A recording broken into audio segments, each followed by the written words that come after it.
Yo, what is going on, guys? This is me, my Fate Nightblade build once again. This is a pretty easy build to play in my opinion. You just auto attack and use abilities and they pretty much die. So let's start with our stats here. You put 20 points into health here to get 30k max health, 44 points into stamina here to get 23.5k stamina, and then our mag recovery is at 1300 with our stamina recovery sitting at 1500, 700 weapon damage, 30% crit with 10k penetration, 18k physical and spell resistance. Our stats fully buffed up is 6500 weapon damage, 36% crit with 1850 stamina recovery, 1600 stamina magical recovery with 27k physical and spell resistance on our both front and back bar. For the race for this build, you want to be Khajiit for the extra crit damage. I think that's very useful on this build since you do have 37% base crit, so the Khajiit can definitely use that very well. The other races I recommend is Imperial for the extra sustain, or Nord for the extra tankiness. For the Mundus, we are running the Lady here. You can run the other Mundus Stone to get more crit damage, but I don't think you need it. I like the Lady a lot because it gives you a bunch of physical and spell resistance, which makes you quite a bit tankier, which helps you be on the offensive more. So it's kind of weird because you're doing more damage with the defensive Mundus Stone since you don't have to switch to your back bar as much. So that's why I like the Lady here. Smoke Bear Haunch will be our food of choice. You run Jewels of Misrule, the purple version of this food. It works just as well. And then Vampire Sage 3. I think Vampire Sage 3 for this build is a must since you're not really LOSing a lot in this build. You're kind of just taking the damage straight up, but you have a lot of healing and a lot of damage. So the Vampire Sage 3 comes in very handy. Our critical healing will be 20% there, and our critical damage on the front bar will be 40%. On to our sets here, we're running One Piece Baron here for the extra stam and mag recovery. Any set here will do that gives you those stats. You can run more armor here, or you can run penetration. Any of those would work just as well. It just totally comes down to personal preference. For our next set here, we're running Heartland's Conqueror. I love this set. It gives you weapon and spell damage, max stam, max magic, and increases the effectiveness of your weapon traits by 100%. This is really good because it's a both really good offensive set and a good defensive set. For our other set here, we're going to be running the Mace of the Fire. The Fire is one of my favorite sets because it does a bunch of damage just from an auto attack, 3300 flame damage that goes up to 4500 fully buffed up. So you're doing almost 5k damage every light attack just from this set, which is a bunch of extra damage. It's like half a skill, so it's very good. And then Bait Strand on the back bar here. This set is amazing for extra damage. It's a really good damage over time effect, so I really like it. And then Sea Serpent Coil here. You could run the ring if you wanted to.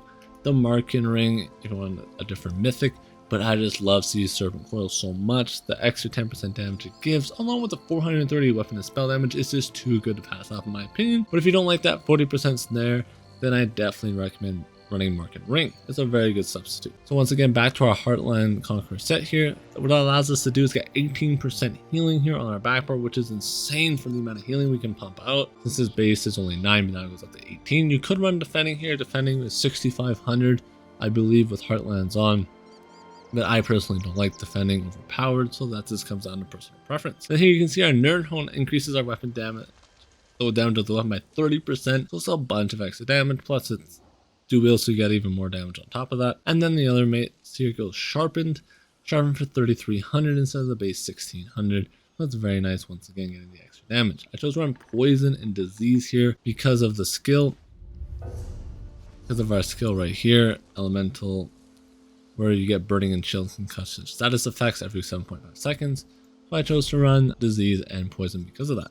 And on our back bar here, I run the weapon damage and glyph, just for some extra damage and healing on our back bar. And I chose to run Ice Staff because we don't use a lot of magic on this build, so this allows us to kind of waste our magicka effectively by blocking.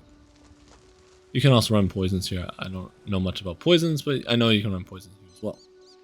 Then for our jewelry here is all infused weapon damage glyphs, add 16 stamina recovery across the board here for the extra sustain. And then for our traits, we're running 4 impen on our 4 medium pieces, which is our boots, waist, gloves, helmet. These are all medium, in-pen, prismatic.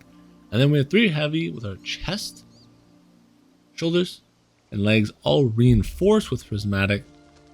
So we have 4 in-pen, 3 reinforced, 4 medium, and 3 heavy, all prismatic glyphs. Onto our skills here, running Merciless Resolve. It's amazing Nightblade skill, nothing to be said there. Power Extraction, I love this skill. It gives you 215 weapon and spell damage for 30 seconds and also reduces the enemy's weapon and spell damage by 215 for 10 seconds, which is just nice. It's a little expensive at 3k, but I love it.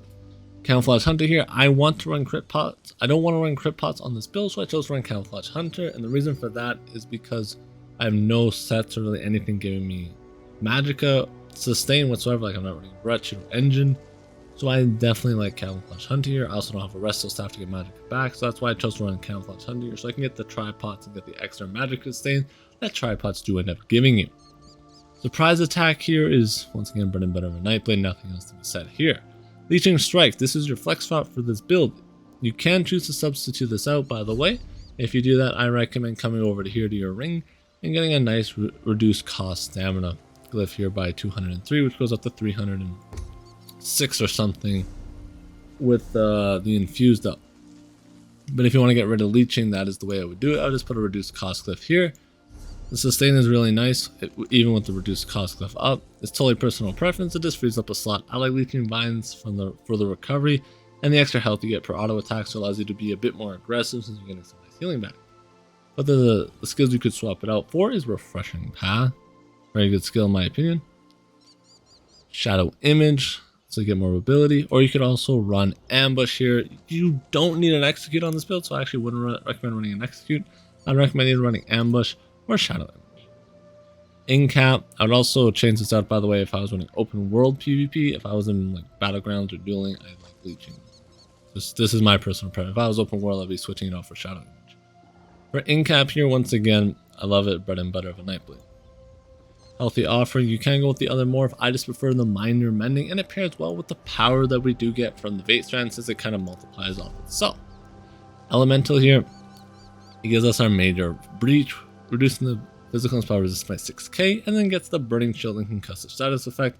For those of you who don't know, each of those has a certain debuff onto your opponents, and whenever it procs, it actually deals a bit of damage, so it's like a nice little burst window, not that much, like I think it's like 3 or 4k, but it's every 7.5 seconds, and then you get the status effects, which are very, very, very useful actually. The big reason you actually want to run that is for the status effects and all that. Resolving Vigor gives you minor resolve. I think it's a massive heal over time. Dark Cloak. If you actually don't run Dark Cloak, I recommend switching out for a Refreshing Path. It gives you Major Expedition and then minor Stam Matter Curve, so you get a bit more sustain through Refreshing Path. That it heals a little smaller, but it's definitely really good as well.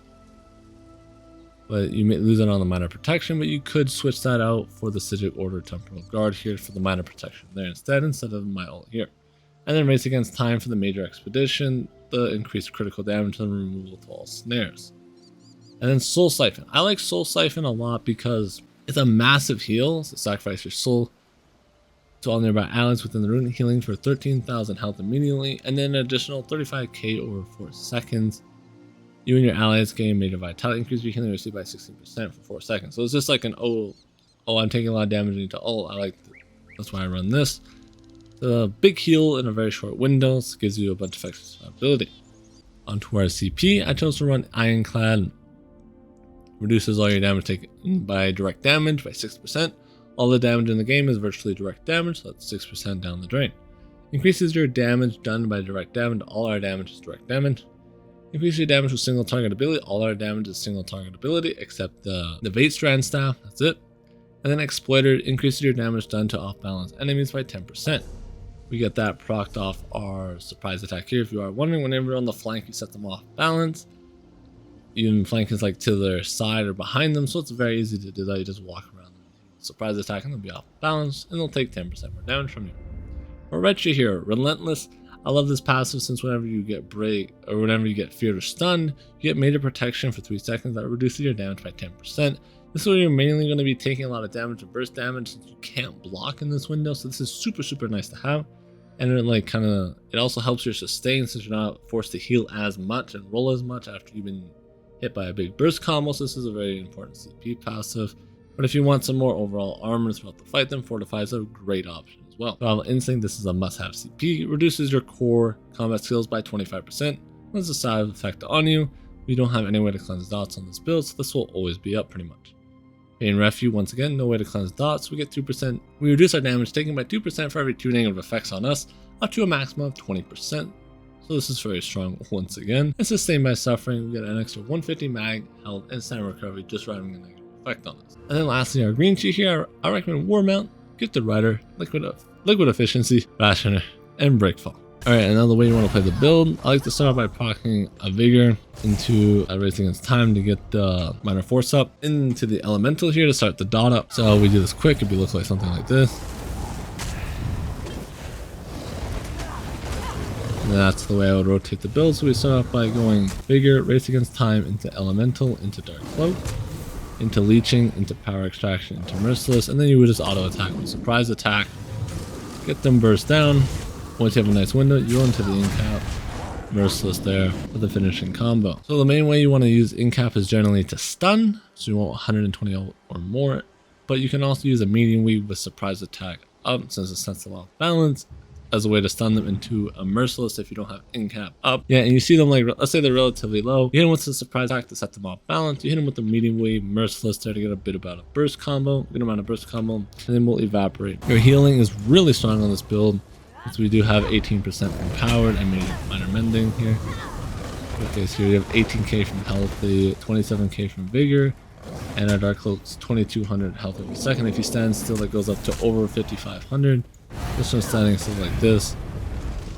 So it's very strong, and since our Magicka pool is not that important to us, we can block here for a little bit and then roll